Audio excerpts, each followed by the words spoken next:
Name is Matt Domanic. I am the owner and chief technology officer at Forensic Innovations Group. I conduct digital forensic examinations. I conduct data recovery on numerous different types of devices, both damaged and undamaged. And I conduct a lot of research in the field of digital forensics and data recovery as well. One of the things that we learned in the affidavit for the case that we're working on is that authorities found a burn pit at the suspect's house, and there were three phones in there, as well as a laptop. How difficult is it to get data off of a burned device? It is rather difficult, but not impossible. I have been a part of quite a bit of research revolving around recovery of digital forensic evidence from damaged devices and specifically burnt devices. So it's definitely possible. It definitely adds a layer of difficulty in terms of a routine digital forensic examination. What are some of the variables that might make it more difficult when you're dealing with something that's been damaged in that way? Well, usually the first thing that happens is, the phone or device will just not function as it was properly. So you can't turn the phone on or the device on to be able to interface with it. So you'll need to actually begin at taking apart the device and trying to get to the core where the memory is stored. So there's usually some type of flash storage or solid state memory technology. And if there's extensive damage to the printed circuit board or the motherboard that's on the device, that actually then creates much more advanced techniques that are required to then recover the data from the device.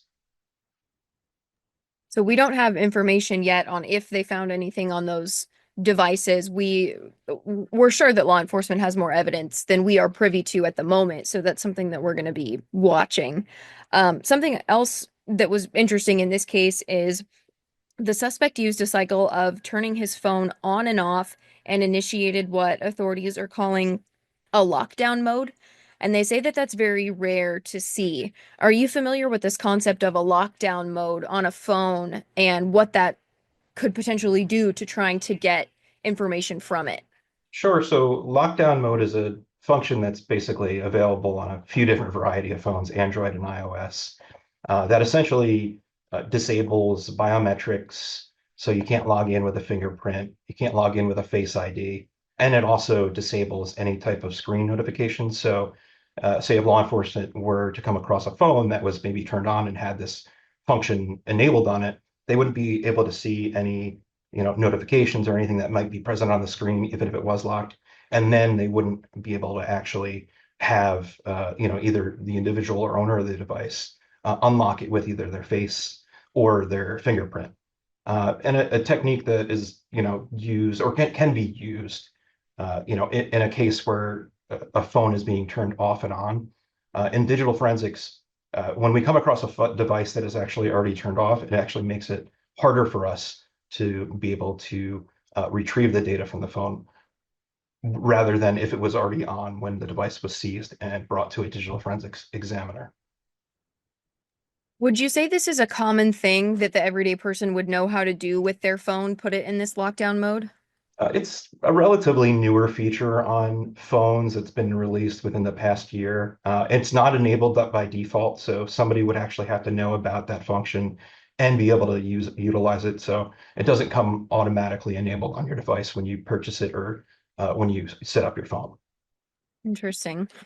So, in a case like this, if you are seeing that someone has burned devices, put a phone in lockdown mode, and has gone to these lengths, what would that tell you about that suspect and the way that they're using these devices? Well, as an investigator, naturally, I'd probably be very interested that there's probably some type of important data on those devices. Not necessarily saying that that was the intent, but it would definitely pique my interest as an investigator.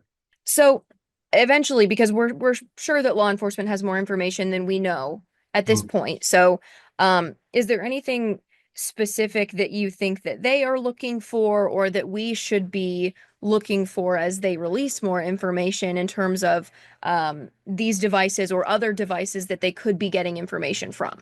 Law enforcement is going to be looking for, any type of digital evidence that they could pull from an individual's device, as long as they have the legal authority to try and obtain that data. And those types of digital evidence can be available not just on cell phones or laptops, but vehicles, IoT devices, drones, mostly anything that has some type of user interface and is an electronic, records some type of data or saves some type of data that may be of use to an investigator. And it's going to be completely case dependent upon whether that device or the data that resides on it is going to be beneficial or not in the case that's being investigated.